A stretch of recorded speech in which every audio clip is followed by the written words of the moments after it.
Czytanie z listu świętego Pawła apostoła do Galatów. Bracia, nadziwić się nie mogę, że od tego, który was łaską Chrystusa powołał, tak szybko chcecie przejść do innej Ewangelii. Innej jednak Ewangelii nie ma.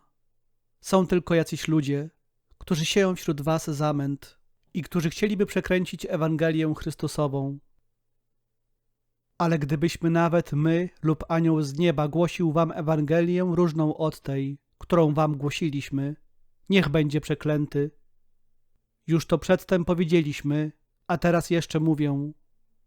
Gdyby wam ktoś głosił Ewangelię różną od tej, którą od nas otrzymaliście, niech będzie przeklęty. A zatem teraz, czy zabiegam o względy ludzi, czy raczej Boga?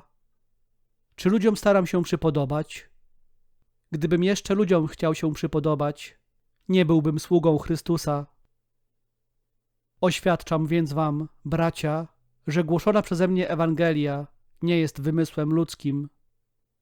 Nie otrzymałem jej bowiem, ani nie nauczyłem się od jakiegoś człowieka, lecz objawił mi ją Jezus Chrystus.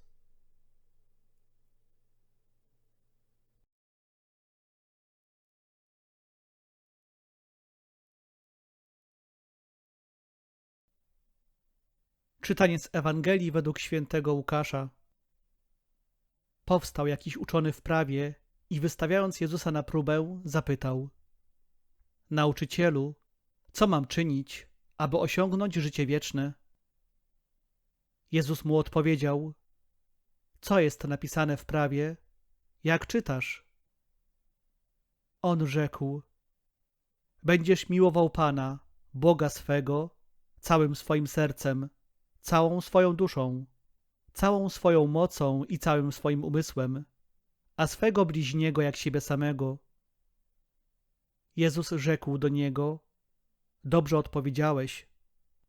To czyń, a będziesz żył. Lecz on, chcąc się usprawiedliwić, zapytał Jezusa: A kto jest moim bliźnim?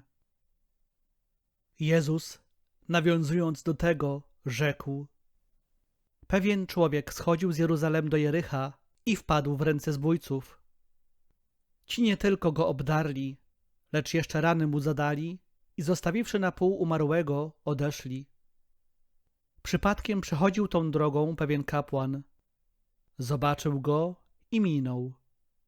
Tak samo Lewita, gdy przyszedł na to miejsce i zobaczył go, minął. Pewien zaś Samarytanin, wędrując, przyszedł również na to miejsce. Gdy go zobaczył, wzruszył się głęboko. Podszedł do niego i opatrzył mu rany, zalewając je oliwą i winem.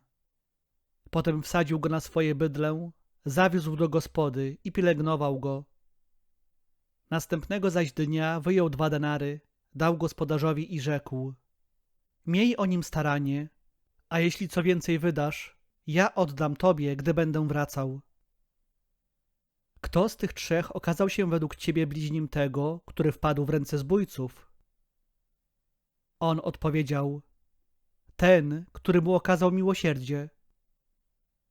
Jezus mu rzekł: Idź i ty czyń podobnie.